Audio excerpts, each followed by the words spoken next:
लावायला.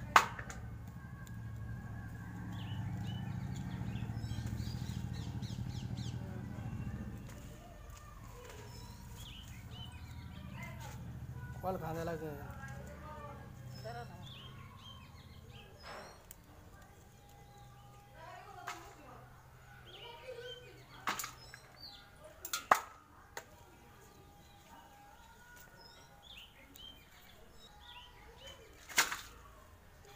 आलंय काही पण मग काय नाही नाही.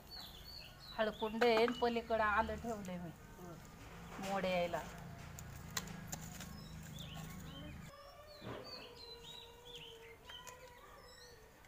लता मंगेशकर गाती.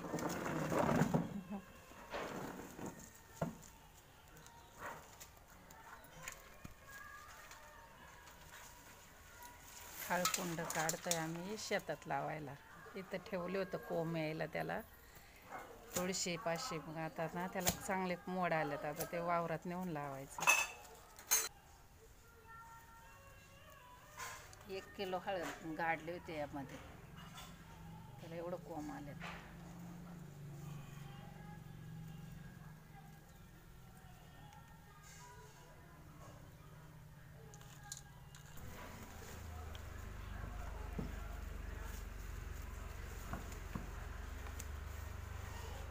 आल्याला सुद्धा कोंब यायला ठेवलं. आलेत का?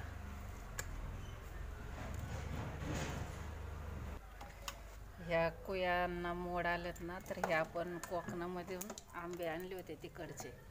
तर त्याचे हे मोडे आलेले आंबे आहेत. आता ते शेतात नेऊन लावणार. इथं ठेवा ना, इथंच ठेवा सगळे. मोडला एक तर नाही मोडलेला. हे काय हो, अजून एक खाली एक. हे सगळं शेतात नेऊन लावायचं. मोठं. आता हे आंबे आणि आपण हे हळद लावायला नेणार आहे वावरात मध्ये. हळकुंड आणि आलं. तर ही आंब्याची झाडं पण आपण नर्सरीतून आणलेली आहे. पण ही आत्ता नाही लावणार. आखाड महिन्यात चांगला पाऊस चालू झाला ना मग लावणार आहे. ही 6 झाडं आहेत. तर आता हे बघा, याचा शेंडा मोडला होता पण तो परत फुटला. तर आता हे पाऊस पडल्यानंतर हे झाडं लावणार.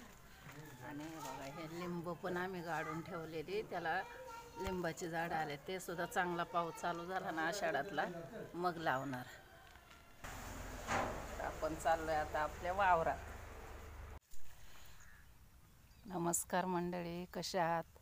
तर आपण आपल्या वावरात आले आज हळद लावायला. हे बघा, मी ना हळद लावलेली. काहींना मोठे मोड आलेत, काहींना कमी मोड आलेत. तर मी तुळशीमध्ये हळद गाडून ठेवली होती ना, तर त्यांना चांगले कोंब आलेत. तर आता ही हळद मी 1 येतीच्या अंतरावरती लावलेली आहे. मी पहिल्यांदाच लावते. आता ती चला, आपलं झालं लावून सगळं. हळद लावली, आलं लावलं, तूर लावली, थोडीशी भेंडी लावायची राहिली होती ती लावली, आणि थोडी वांगी घेतली ना. आता आपण घरी जाणार. चला, आपलं झालं. काळा वाल होता ना त्या दिवशी, बी राहिलेलं गेलं सगळं भिजून. आता हे वायालाच जाणार. द्यायचंच टाकून. कालवून द्यायचं.